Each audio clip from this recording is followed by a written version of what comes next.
You're probably wondering if living in Stockton is the right move because financially it's a great option. But despite its affordability, there are some real challenges you need to know about. Did you know Stockton is ranked as one of the most diverse cities in the United States? Sounds great, right? But the truth is, Stockton could either be your dream place to live or a decision you'll highly regret. So let's break down the 5 pros and 5 cons you need to know before moving here. So I'm Andre, your Cali Valley realtor with my daughter Bria. Hi, I'm your realtor in training and feature showing agent. And we're the real estate team giving you valuable content about Central Valley cities, their new construction, plus tips, tools, and incentives to buy with us. So subscribe and reach out when you're ready so you can be the next satisfied buyer who found us on YouTube, just like these buyers have. Now, let's do this.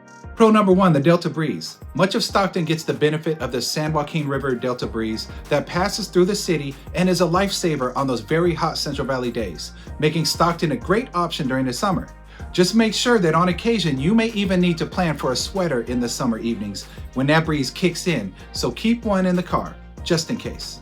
Pro number 2, affordable housing. The next pro in Stockton is the affordable housing.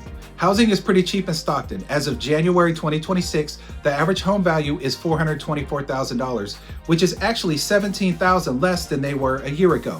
So this makes Stockton a great option for people looking to buy on a budget. Stockton gives a big city feel with lots of amenities, yet small city housing prices. So this is definitely one of the huge pros about the city. The next pro, Stockton is very diverse. Stockton is ranked as one of the most diverse cities in the United States. If you like the idea of a melting pot and are open to experiencing a variety of cultures as well as their cuisines, then Stockton is definitely the place to go.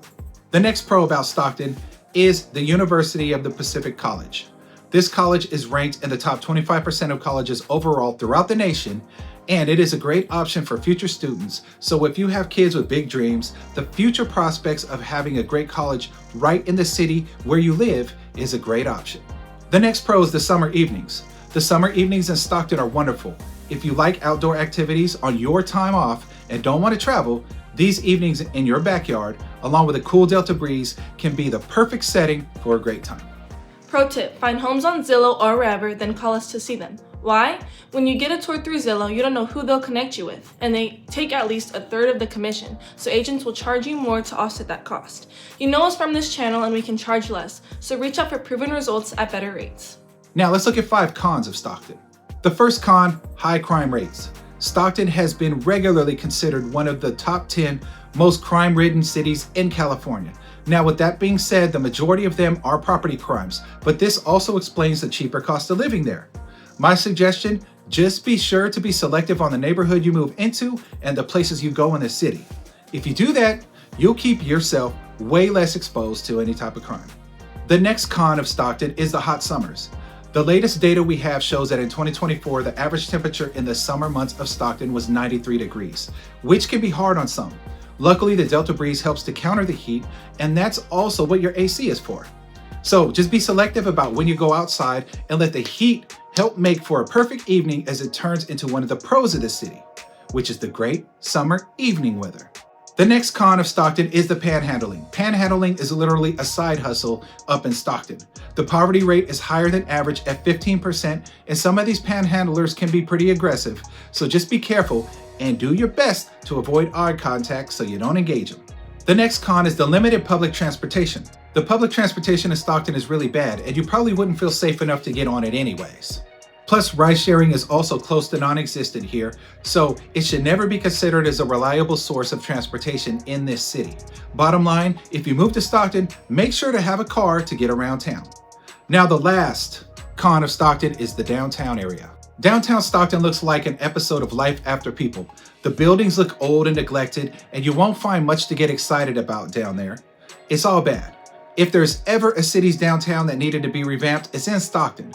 So just keep very low expectations for the one area of a town that usually stands out as the highlight of that city. Now let's discuss that huge money-saving buyer tip that I was telling you about. First off, buying a home got more complicated due to a nationwide law that happened back in 2024. So you need to know about how agent commissions work so you don't get stuck with a surprise bill. Now, this new rule in 2024 is that you must sign a representation agreement with your agent before you can even tour a home. This agreement states how much your agent gets paid, and under this new law, you are technically responsible for paying that fee. But here's how you protect yourself. Since most buyers don't want to pay thousands out of pocket for a commission, use these 3 tips when signing with your agent. Number 1, ask the seller first to pay the commission. When your agent starts writing an offer, ensure your agent always asks the seller to cover their commission. Number 2, watch the percentage. If your agent's fee is too high, a seller might reject your offer. You don't want to lose your dream home because of a commission dispute. And number 3, get the absolve clause. This is the ultimate pro tip. In this agreement you have between you and your agent, ask your agent to put it in writing what the minimum amount is that they are willing to accept as a counter offer, and that they will waive your responsibility to pay the difference. So here's an example of how it works, how I protect my clients, and how your agent should protect you. I want you to get the house with no headache. So my standard rate is 2.75, but I'm willing to accept as low as 1.75 as a counter offer and as my full payment. So that means I won't ask you to dig into your savings to cover the remaining 1%. I will waive that balance so your deal stays on track. Make sure your current or future agent offers you that level of protection as well. And when you bring it up to them, they're going to be floored by how savvy you are in understanding how they get paid. If you have questions about these new rules or you want help buying your next home out here in the Central Valley, call or text me or scan the code for my contact information. Let's make sure you're protected. In conclusion, Stockton is a city of big opportunity and big challenges, and it's not for everyone. But if you're weighing your options, let's make sure you've got the right game plan. Subscribe for more real, unfiltered insights and reach out when you're ready to talk about your move to Stockton or anywhere else in the Central Valley. I'm Andre. And I'm Bria. Thanks for watching, and we'll see you on the next one.